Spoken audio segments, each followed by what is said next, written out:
Hi, this is Brett, and I'm here today to talk about image segmentation. And what I'd like to do is to give a high-level introduction to the topic of image segmentation. We're going to ask a couple of questions, in particular, what is image segmentation? Image segmentation at a high level is simply partitioning an image into different clusters or regions. Typically, this separates the foreground from the background.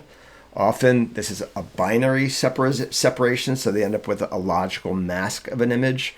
We might, for example, say that the foreground is logically true or 1, the background is logically false or 0. That's binarization. There might be more clustering than that you want to do. You might have multiple levels of clustering, but that's simply, very often it's simply a binarization. So next question is, why should we care?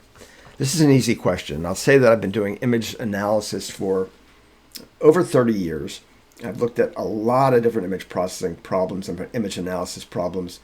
Almost always there's some aspect of image segmentation. That is, I need to isolate the information that I'm interested in so that I can analyze it. I might be isolating based on color, based on intensity, based on shape. Whatever it is, it's still image segmentation. So let's give an example.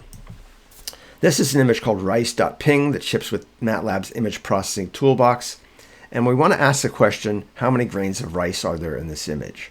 Now, if I had one of these images to do, I might just simply come along and count them manually.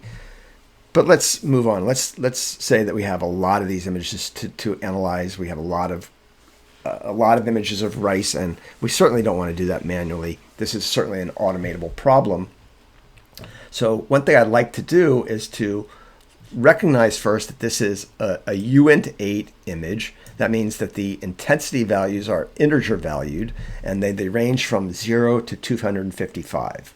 And if I look at the different regions of that image, and I'm just going to look at the IMPixel tool, pixel region tool, as I drag this little reticle around the image, you can see that the intensity values get higher where the image is brighter, and lower where the image is darker.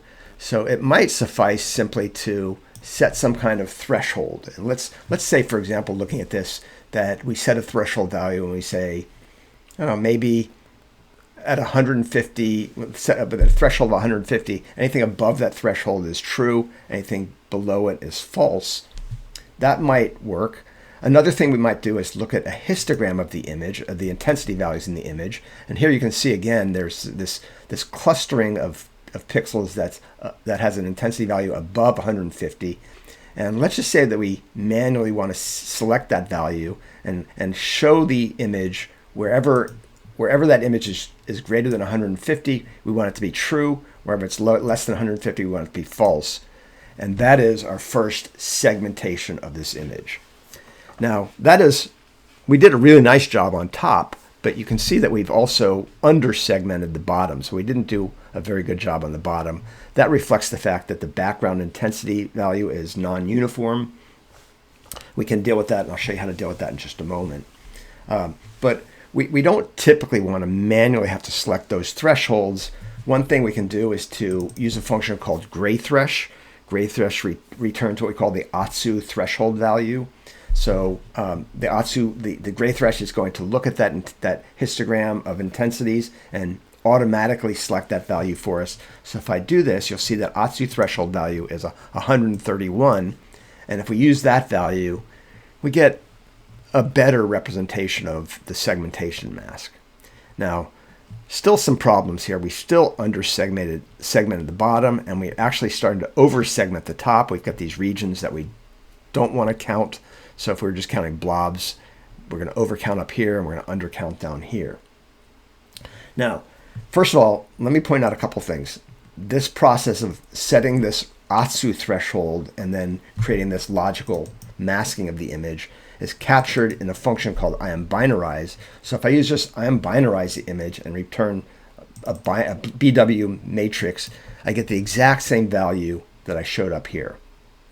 Okay, so IMBinarize is very useful for this literal binarization, thresholding.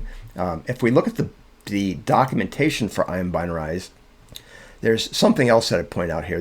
There's a few things you can do. There's some different parameters you can tweak. Here's the example that we're working with right now.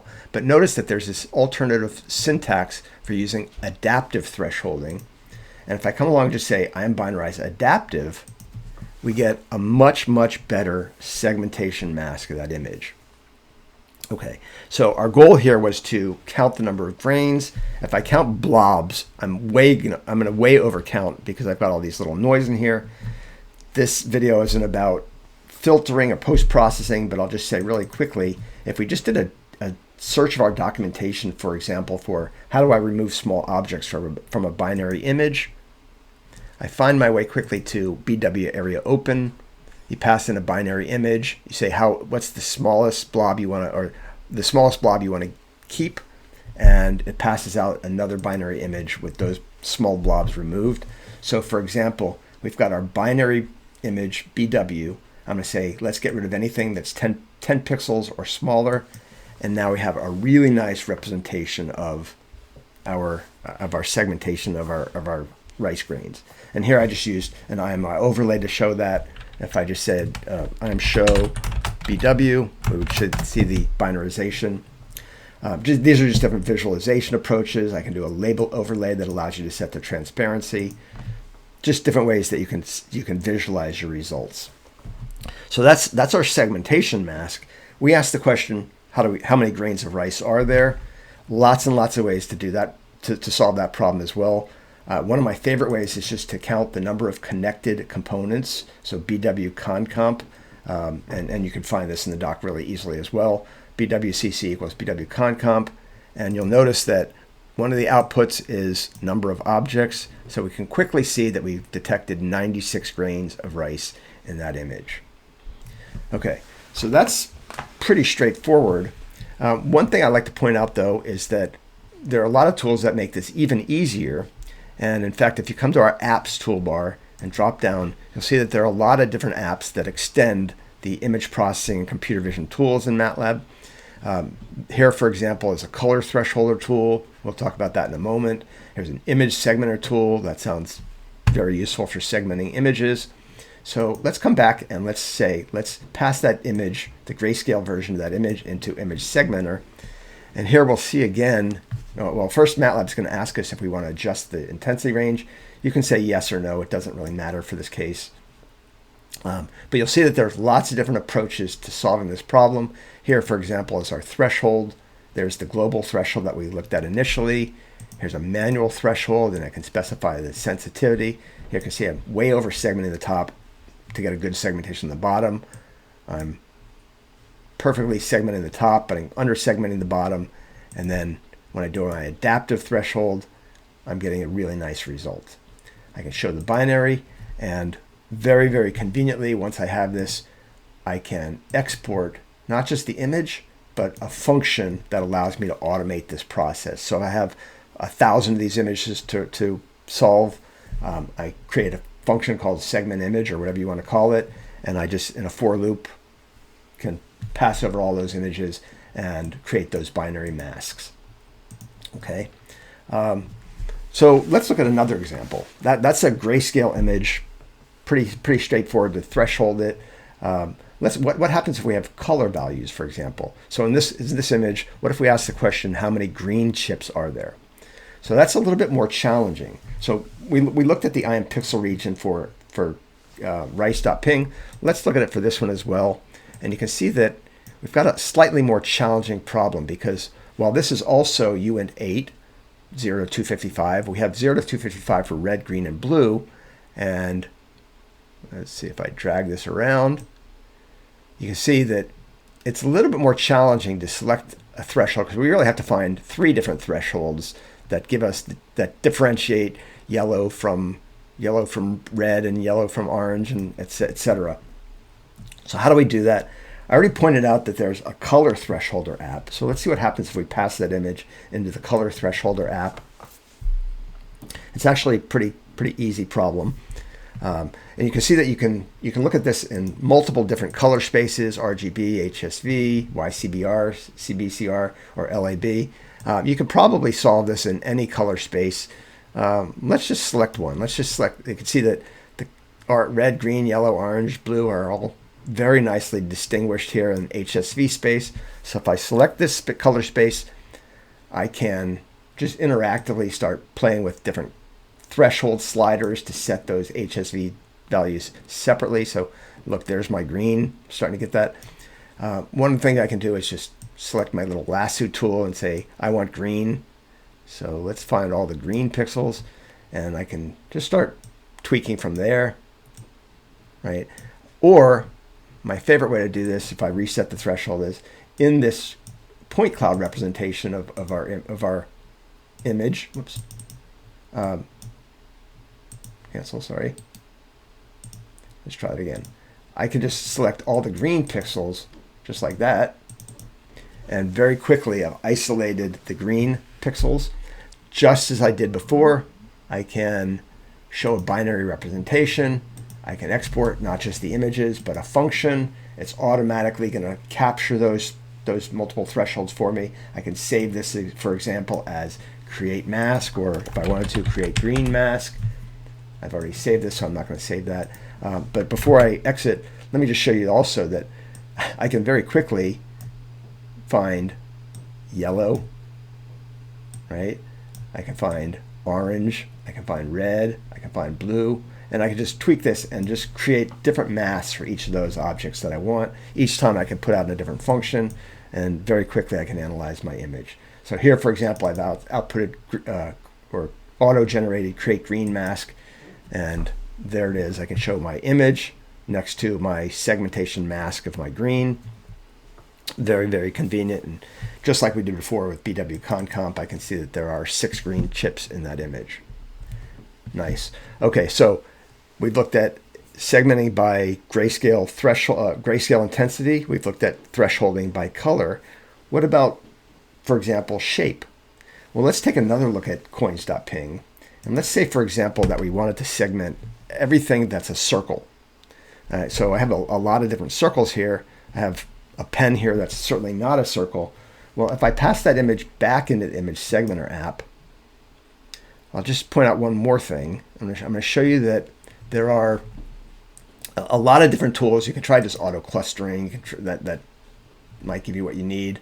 But if you pull down here, let's reset that.